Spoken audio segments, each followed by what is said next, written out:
Hey, Kristen and Joanna, I thought I would just put together a quick video. I'll try to keep it under 10 minutes here. Just run you through the highlights of online design, our yearbook software. I know you guys are both busy with your summers, so you could watch this at your convenience. If you have any questions or want to do a follow-up, you can let me know, but I'll just kind of hit the high points here and I'll try to go quick. Again, try to keep it under 10 minutes. So when you log in, this is your home screen. Right over here is your ladder, so your pagination of the book. As you're working, thumbnails will populate over here on the left, and then you have the description of the pages right here. So to work on a page, just going to click right here, and it'll bounce me into a page. You can set up templates in advance, so I can go over here to the right, and I'm going to click on templates. And then any templates that you want to create in advance, you can have here, and these can roll over year to year. So if you like a layout that you've created here for, say, sports or student life, you just drag it in, and you could do it like that. I'm going to go ahead and just delete that. If you just want to create a custom one, I go in over here to shapes. There's a whole bunch of shapes. We don't really try to use most of them, but obviously the rectangle one. So I'm going to select this. I'm just going to change the color here just for the visual here, just to make it a little easier to see. So you bring out a shape, and it's, you can resize it however you like. You can make it horizontals, verticals, whatever you like. Move it around. You can rotate it with this little lollipop on the top. When you get it kind of set where you want, all you have to do, so let's say we get this set over here, you go down to the photo tray. Photos are uploaded into different albums, and in this case, I'm going to go up to sample pics. And now I've got all these photos down here that I've uploaded from this event. And then when I get the one I want, I'll just drag and drop it into the frame, and there it is. Now I'm going to close this. So there's a couple ways to crop this. So I can take the sides here, these anchor points, and I can fold them. So if I just fold this, the photo won't change position. It's just the shape is changing. So I'm just folding the frame up or down to reveal more or less of that actual photo. The other way to do it is I can go ahead and grab a corner, and I can enlarge and reduce the entire image. Or I can, let's say we have a layout. Actually, let me do it this way. So I'm going to take this out. I'm going to bring this layout out. We want the layout to stay exactly like this. And I go down to the photo tray, and here's that photo. And I want this to fit in here. But I'm not, so I want to bring the faces up a little more, and I don't need all this background, the streamers and everything. So I'm just going to double click on this frame, and then I can close down the cropping box like that and kind of center in on my subjects. And then that looks a little bit better. And then, with all these templates, let's just say, we have this picture here. We have a couple of options. So Tigger is a little taller than Pooh. So I could go in here and flip this horizontally.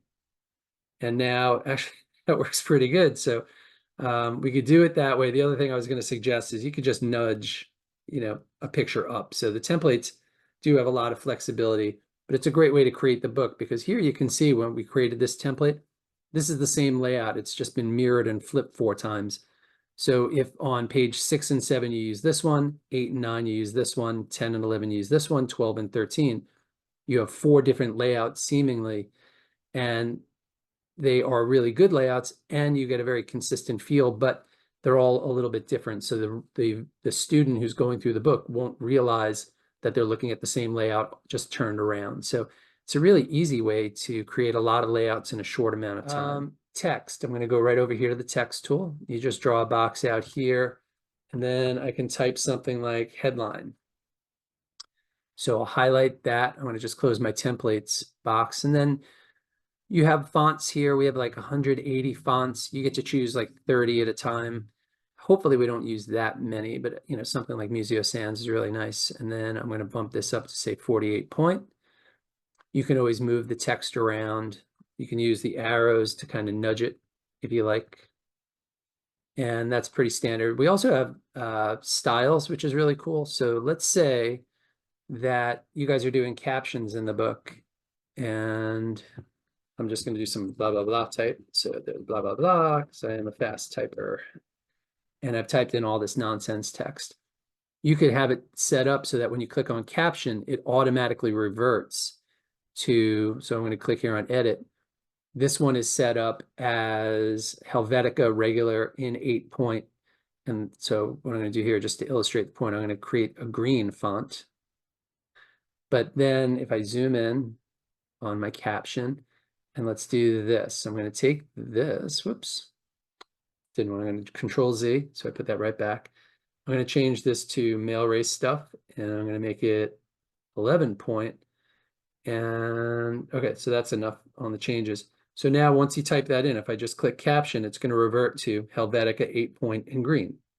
And so what's nice there is you get a lot of consistency. Okay, so if you're looking at this layout, you might notice that everything is really consistently spaced. I have that 1 pica margin between there. And one of the nice features of the program, and what I'm going to do is I'm going to just delete that out, but I'm going to leave my box here. So I'm going to go up here to grid and show grid full pica. Whoops, show grid full pica. And now when I zoom in, and I just wanted to zoom in, so you can see that because this was here before the grid was placed, it's just missing. But when I take this and I move it, it will snap to the pica reference on the grid. So if I'm looking for that 1 pica space between elements, and I'm just going to copy and paste that. You can't see my keystrokes there, but it's just Control C, Control V. And I'm going to place some pictures out here. You can see how easy it is when I'm designing to get that 1 pica margin on all these boxes. So now what I'm going to do is I'm going to go over here to effects. So we've got some cool things built in, and I'm sorry if I'm going really fast here. I'm trying to keep the time. So if I'm talking really fast, normally I don't talk this fast, so I will talk a lot slower if we're working together. So we have a transparency, and there's a time and a place for all these. But I always tell staffs and advisors, like, just because we have all these things doesn't mean do all these things. But there may be a time where we're going to do a transparency, so we do have that built into the program. You want to round the corners, kind of 1980s theme, we could do that. And again, time and a place for everything. So I'm just going to round that back. If you want to do nonagons and hexagons and dodecahedrons, we have them all. Hopefully there's not a lot of nonagons in your book. So I'm just going to Control Z and bring that back. We have drop shadow, and then you can control the offset, which is just like how big of a shadow we're going to have on there. Let me take the grid off just to make this a little easier to see. So we have the drop shadow, and just Control Z out of there. We have the gradient tool. I actually don't mind. So there's time and a place, and I don't like these when they're huge, but if you want to do a gradient, you can take a box like this and we click here, and then you've got the first color. So let's say we want to do blue, and the second color we want to go to green, and it will do this kind of variation, or I guess as the kids say today, an ombre. And then you can control the direction of how that's going, if it's going left to right or it's going top to bottom. Sometimes, depending on the theme, you want to get like a splash of color on your page. I'm not a big fan of like a big, bold background on the pages, but I know a lot of kids are, so we see that a lot. But sometimes just a splash of color to accent what's going on in here. And in this case, I'm kind of losing track here as I'm time, but we've got this nice orange in here, and we've got the blues. So I might want to do something like this on here, where I go in and I find like a nice complementary blue. And then over here, because it is Halloween on this page, we get that. And then that gradient complements what's happening here. And then when I go up to my font here and I do Halloween, and for Halloween, we want to do something kind of cool with the font. So maybe we do something like that. So I'm going to bring Halloween down, and I don't want it in that green. So I go to text, and what's nice is, or to color, text fill, it will remember the colors that we've chose. So I'm going to choose that orange here. And I could also go up here to object, convert text to shape. And now that I have this, I can stretch this out and distort it. Whoops. So I'm going to take this and I distort it a little bit, but now I can go to object and add a border. And so maybe I'll put a 3-point border on there. And in this case, the border color, I'm going to do that blue. And all of a sudden, that becomes kind of like a quick and easy and sneaky, nice design. I like that. Maybe we just go down here Just put a little shadow on that too.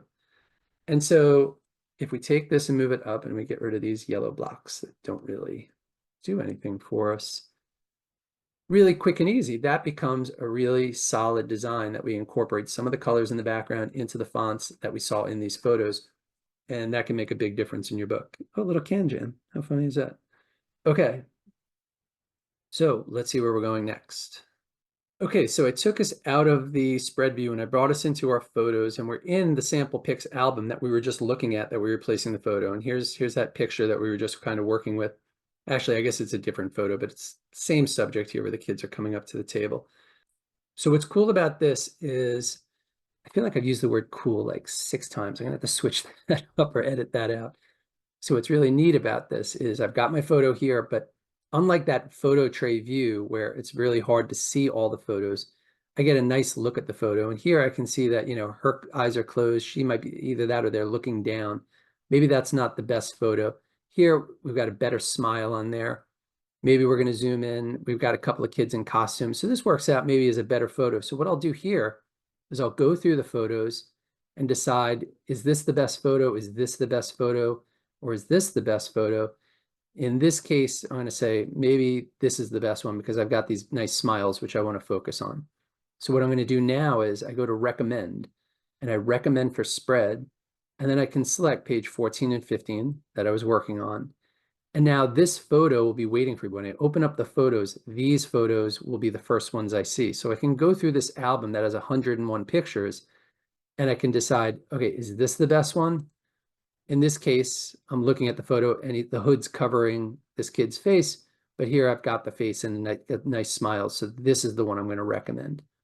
So I recommend for spread and I go down 14 and 15 and those will be waiting for me. So I'm going to switch to a different photo here just to show you how PixArt works. PixArt's kind of like what you might see in Canva. Works very similarly. So if we bring a photo in here and let's say we want to just drop out the background, we can do this, and now we go ahead and click next. And inside that album, so I'm going to go into here to the Canva album. This will save this photo as a new photo on the page.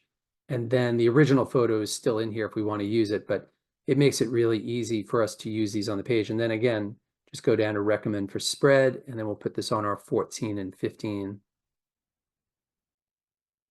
So now I'm back on 14 and 15. So this time when I click on the photo tray, my recommended photos are right there. And I can just drop them in and then place them and start working. You might want to, what I didn't do is I didn't save this as a PNG. So in this case, it didn't knock out the background, but we could save it as a PNG so that this background goes right through. So in this case, I would kind of have to either send this to back and do it kind of like this, which I don't think I like, but the better idea would be to, although that's actually kind of cool. We could save that as a PNG so that the legs could go over the bar, but kind of like this under and over effect is pretty cool.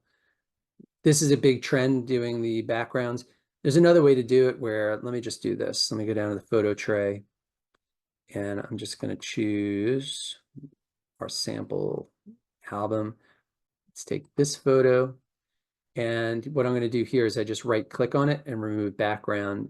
And we could do this right here in the layout. And let me move our girls over here. And in this case, because the photo actually is kind of cut off there, what I would do is I would send that to back and it kind of tucks under this background. And that's kind of cool. And this is my partner, Jess, and her baby, Ava. Okay, so I want to show you how we handle portraits. Super easy. So once the photographer gives us the images, you're going to go into this screen and it's going to show you, here's John Beckinsale. And all you guys have to do is go through and just make sure that's John Beckinsale. And he is in the 11th grade. And if there's any change, you just click edit. And let's say it's Beckinsale. So we'll add that extra A and maybe John's in the 10th grade and we'll make that change. And then John will update and resort in here. So now we have John Beckinsale, which if this just moved over, you would see the whole name. And he's in the 10th grade. Once we get that set up, we're going to go ahead and flow these portraits for you. And you guys tell us what you want the layout to look like, and then we will flow. So I'll show you how that process works. Click on Create, and we are going to choose some pages. So in this case, I'm going to say that we want our seniors to go, for our 8th graders, to go from page 16 to 27. And I will choose the 10th grade. I just have some samples loaded in here. So program tells me I need 11 plus pages to make that fit. I've chose 12, so I'm in good shape. So I just click Next. And now what the program is going to do, it's going to make a suggestion. We have 305 pictures. There's 360 spaces. Maybe I could do something like 5 by 5. So I'm going to try that. And now it's telling me I'm missing by 5 people. So I'm going to undo that last change. So now I have the option, I could shorten this up. So maybe I don't use so many pages, which is probably the most obvious thing to do. But then if I want, I could actually knock out frames here. Maybe we put some candids on each page. So I'm going to do something like this. And then from here, I can actually, because I think the math, I'm going to apply this knockout to the entire flow. So right now it's 16 here. So instead of going into each one of these pages and doing that, I can also choose what font I'd like. So right now it's Helvetica, and maybe I'll make it 8 point, a little smaller, so these fit a little bit better. I could also do names below the portraits like this if I want, and then you can control the space between the rows. So maybe 6 points. Just depends on how you guys set up the layouts. Totally up to you. So if names are under, we can do it that way. Or if the names are on the side, totally up to you. So now I've got this set. I just click Flow Portraits. It takes just a second, or maybe 2 or 3. And I'll click View Pages. And then when I click on page 16, here are my portraits. And in this case, it's knocked out that area. So then all I have to do, and let me just change that fill real quick so we can see it a little better, is we'll go in here, and obviously we would do this with a little more precision to make sure that's fitting exactly, but just kind of eyeballing it there. We would just throw this candid in, and then when I go to photo tray, I can drop in a nice photo.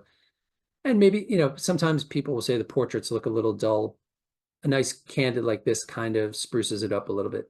So you see all the names are right over here, and we've got everyone. And these, you can still go in if you need to, and we can crop pictures in here. So we want to do something like that. We could always do that.